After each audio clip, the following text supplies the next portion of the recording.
ในวันที่ 3 มิถุนายน 2025ฐานหองประธานประเทศ แห่งสาธารณรัฐประชาธิปไตยประชาชนลาว ได้ต้อนรับการเข้าเยี่ยมค่ำนับอ่ำลา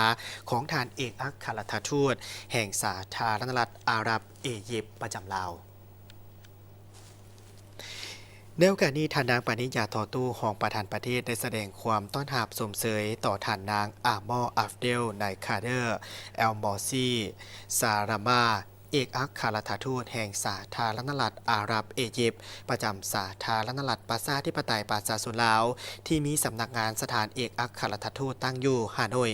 สาธารณรัฐสังคมนิยมเวียดนาม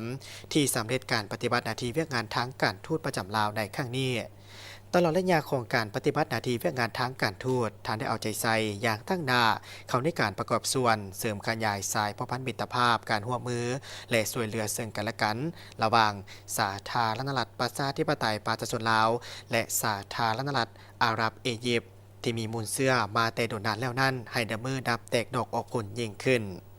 พร้อมนี้ท่านห้องประธานประเทศยังได้อวยพรให้แก่ท่านทูตจงเดินทางกลับคืนประเทศโดยสวัสดิภาพและประสบผลสำเร็จในหน้าที่ใหม่ที่มีเกียรติของท่านทูตได้แสดงความขอบใจต่อท่านห้องประธานประเทศที่ได้ให้การต้อนรับอย่างอบอุ่นและแสดงความขอบใจต่อการจัดตั้งทุกภาคส่วนของลาวที่ได้ให้การร่วมมือและอำนวยความสะดวกทุกอย่างตลอดระยะของการปฏิบัติหน้าที่จนประสบผลสำเร็จในการปฏิบัติหน้าที่ในครั้งนี้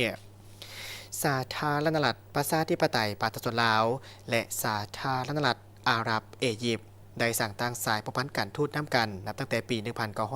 1976 ถึงว่าการแลกเปลี่ยนเยี่ยมยามของคณะผู้แทนขั้นสูงขั้นต่างๆในช่วงปีที่ผ่านมาอย่างบ่ทันมีหลายเท่าที่ควรแต่ก็มีการแลกเปลี่ยนสารอวยพรสารสมเสยซึ่งกันและกัน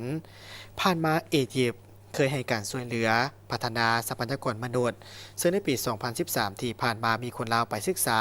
ทางด้านกสิกรรมอยู่อียิปต์จำนวนหนึ่ง